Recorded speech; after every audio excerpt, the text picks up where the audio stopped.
दिवाली आ रही है, मैंने थोड़ी लाइट्स भी लगाई हैं दिवाली के लिए, और मुझे तो मिठाई भी आई है इंडियन एम्बेसी से। मैं तो काफिर हो चुकी हूँ, क्योंकि मैं तो बहुत लोगों को अभी तक दिवाली की मिठाई भी बेच चुकी हूँ।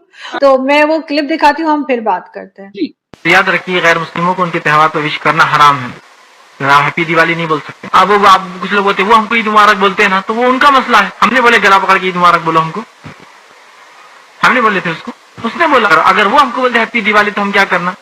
क्या सेम टू यू बोलना? तो नहीं, वो भी नहीं बोल सकते। आप क्या बोलना? टू यू, तेरे लिए। ठीक, हैप्पी दिवाली टू यू, मेरे लिए नहीं हो कुछ भी, मैं नहीं मानता उसको। टू यू मतलब तेरे लिए हैप्पी है, मेरे लिए थोड़ी हो। आमतौर पे हिंदुस्तान में दिवाली वगैरह होती है तो मिठाइयाँ खरीद के तकसीम करते हैं। उस दिन उस त्योहार की निस्बत से अगर कोई मिठाई खरीदेगा तो भी काफी हो जाएगा। अगर कोई गैर मुस्लिम भाई, नॉन मुस्लिम, अगर मिठाई दिवाली में दे तो हम ले सकते हैं या नहीं? तो उनको लेना ये जायज नहीं है, ना उनको लेना चाहिए और ना ही उन्हें खाना चाहिए। मैं तो काफिर हो चुकी हूँ, क्योंकि मैं तो बहुत लोगों को अभी तक दिवाली की मिठाई भी बेच चुकी हूँ और मुबारकबादें भी बेच चुकी हूँ। मुझे समझ नहीं आती ये वाली जहालत क्यों है हम लोगों में। ये पहचान मैंने आपसे पहले कह दिया, दे डोंट हैव। ये इंडियन थे दो, और ये इंडियन थे, ये इंडियन थे। ये इनके घरों में छोटे छोटे पाकिस्तान के झंडे होते हैं जो ये डर के मारे निकालते नहीं है। उसके पीछे लिखा होता है पाकिस्तान जिंदाबाद। फिर वो जिस दिन पाकिस्तान इंडिया का मैच होता है ना, तो ये टॉयलेट के अंदर घुस के मौलवी चुपके से खिड़कियां बंद करके खुद ही कहता पाकिस्तान जिंदाबाद। पाकिस्तान प्यारे तो आ जाए ना यहाँ पे। ना, अरे बड़े मजे हैं तो भैया। ये क्या कह रही हैं आप? ये बनाए ही इन्होंने, यूपी बिहार वालों ने।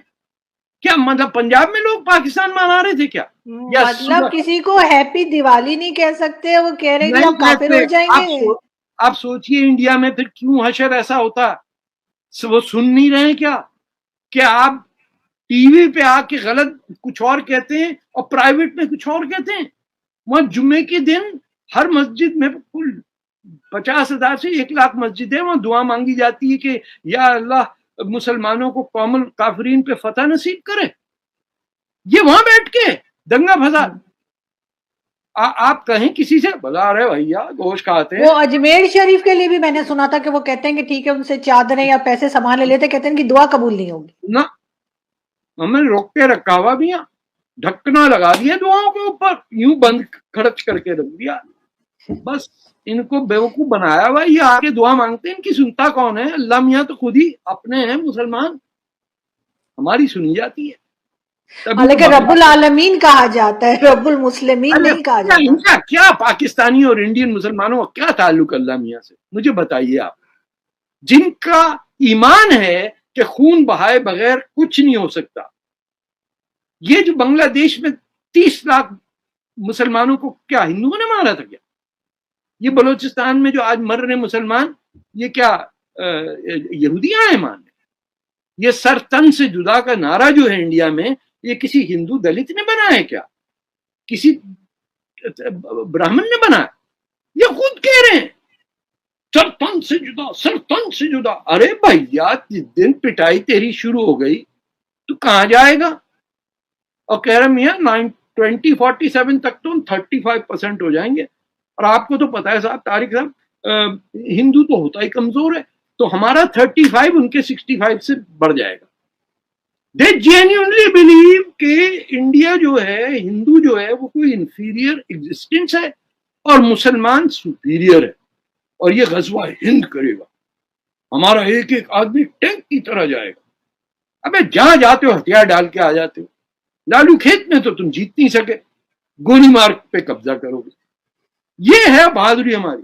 हम 3 नंबर नौजवान में लड़ लेना। मगर इंडियन मुस्लिम से चले, पाकिस्तानी मुस्लिम ऐसे करते हैं, मुझे समझ आती है कि ये वो यहाँ आके ऐसी बातें कर रहे हैं, ये वहां बैठ कर वहीं पे खाकर और वहीं पे इस किस्म की बातें कर रहे हैं। आप क्या समझते हैं कि वो पाकिस्तान किसने बनाया था? गफ्फार खान ने बनाया था? गौस बजिंजो ने बनाया था क्या? सीआर असलम ने बनाया था क्या? बनाए ही उन्हीं लोगों ने थे जो वहीं रह गए। इनको पटेल जी ने 3 दिन बाद तकरीर करते हुए मुसलमानों से कहा था कि ये क्या हुआ साहब, एक दिन के अंदर सबके सब पलट गए आप लोग। अब आपको हिंदुस्तान बड़ा प्यारा लग रहा है। वो बैठे हुए थे साहब, अब कहाँ जाएं, ट्रेनें बंद हो गई, भर भर के आ रहे थे, آپ کو پتا ہے 4 سال تک علی گڑھ مسلم یونیورسٹی کا ہر گریجویٹ کو آٹومیٹکلی پاکستان میں جاب ملتی تھی. He didn't have to apply. Graduate کریں, انڈیا آپ کو پے کر رہا ہے پڑھائی کے لیے, آپ پاکستان جائیں, آپ کی نوکری پکی, آپ اردو بولتے ہیں ماشاء اللہ, علی گڑھ سے آئے بھیا. علی گڑھ کی وہ ہاؤسنگ سوسائٹی بھی تھی, علی گڑھ یہ اور علی گڑھ وہ, اور جو وہاں سندھی بیٹھا ہوا تھا اس نے کہا تم لوگ کہاں سے آ گئے یار, ہم نے پاکستان بنایا اردو کے لیے, یہاں دیکھا تو سندھی بیٹھے ہوئے, عجیب قسم کے لوگ ہیں, پنجابی بھی یہاں بیٹھا ہوا, پٹھان, یار یہ کہاں سے آ گئے لوگ.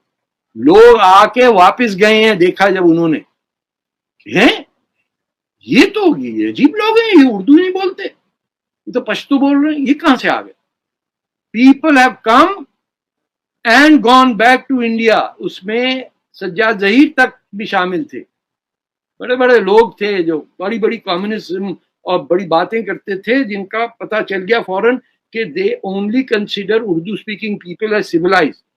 باقی جو سندھی بنگالی بول رہا ہے یہ تو ہم تو گٹر کے کیڑے تھے. پاکستان انہوں نے بنایا, اب ہم بیٹھے ہوئے. مگر اب یہ کہنا کہ آپ کسی کا تہوار نہیں بنا سکتے, مطلب اس سے زیادہ نفرت کیا ہوگی. ارے آپ کیا بسنت مناتے ہیں؟ پنجاب کا تہوار ہے نا, اس کا دھرم سے کوئی تعلق نہیں ہے. پہلے منایا جاتا تھا, وہ تو خیر ڈور وور کی وجہ سے, ارے جو گلے والے لوگوں کے کٹے اس پہ فتوے لگے ہیں. آپ تو پیدا بھی نہیں ہوئی تھی جب لاہور کے اوپر بین لگا. گڈی گڈا اور پتنگ یہ الگ الگ ہوتے تھے, اور ان کی پھر پیچ لڑائی لاہور میں بسنت میں. You couldn't see the sky, ہزاروں کے حساب سے پتنگیں. میں 1950-60s کی بات کر رہا ہوں. اس کے بعد کفر ہو گیا, پتنگ جو ہے وہ کافر ہو گئی, اس نے دھرم بدل لیا. جیسے پیاز جو آئے تھے ایران سے وہ شیعہ ہو گئے, کدو ہندو ہو گیا. یہ کیسا ملک بنا دیا جناح صاحب نے. جناح صاحب کی اپنی رائٹنگ کو کوئی ایکسیپٹ نہیں کر رہا. ارے ان کی کتاب پڑھیے آپ, پروفیسر اشتیاق نے جو جناح صاحب کی تھی. جی بالکل میں نے پڑھی ہے, وہ ہے میرے پاس. پارٹیشن آف پنجاب پہ بھی آپ you will be shocked at what we did before partition. کیسے کیسے کام ہم سے کروائے گئے, کیسے لوگوں کو مروایا گیا. کہ سکھوں کو ولیج میں جا کے کہا کہ اسی تے نال بیٹھے ہیں, ذرا ادھر آ کے گل کریے کی کرنا. گھر میں بٹھایا, سارے مسلمان نکل گئے, باہر لکڑیاں لگائیں, سب کے سب کو جلا کے مار دیا. یہ راولپنڈی میں پروفیسر اشتیاق نے اپنی کتاب میں لکھا. شرم سے ڈوب کے مر جانا چاہیے. انگریز کا کام کرتے کرتے انڈیا کے بازو کاٹے, پھر امریکہ کا بیس بنایا یہاں, پھر سیٹو سینٹو میں گئے, پھر ضیاء الحق نے 20,000 فلسطینیوں کو مارا, عمان میں اسرائیل کا کام کیا, پھر آ کے یہاں اسلام لے کے آ گئے. اب حجاب آپ کہتے ہیں کہ اسرائیل نہیں جا سکتے, اسرائیل سے سب بڑی دشمنی ہو گئی ہے. اب اچھا دو آنے دیں گے آ جائیں گے.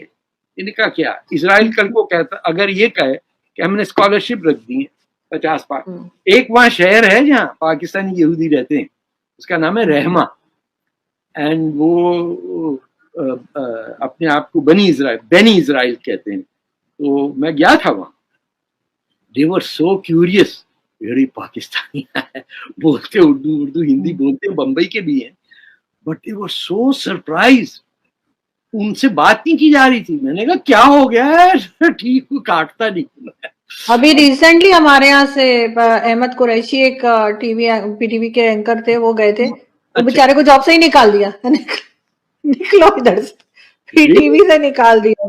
ہاں because he visited Israel. ہاں جسٹ بیکاز آف دیٹ, کیونکہ اس کے پاس پاکستانی پاسپورٹ نہیں تھا, دوسرا پاسپورٹ تھا اس کے پاس کسی اور کنٹری کا, تو وہ چلے گئے اور وہاں جا کے انہوں نے پکچر لگا دی اپنے سوشل میڈیا پہ. تو جب واپس آئے انہوں نے کہا نکلو باہر نکلو. اسی لیے پاکستانیوں کو یہ نہیں پتا کہ بیت المقدس کہاں ہے اور مسجد اقصیٰ کہاں ہے. آپ یہ کوئز چلائیے, لوگوں سے پوچھئے کہ بیت المقدس کہاں ہے, مسجد اقصیٰ کہاں ہے, پہلے کون سی بنی اور کب بنی.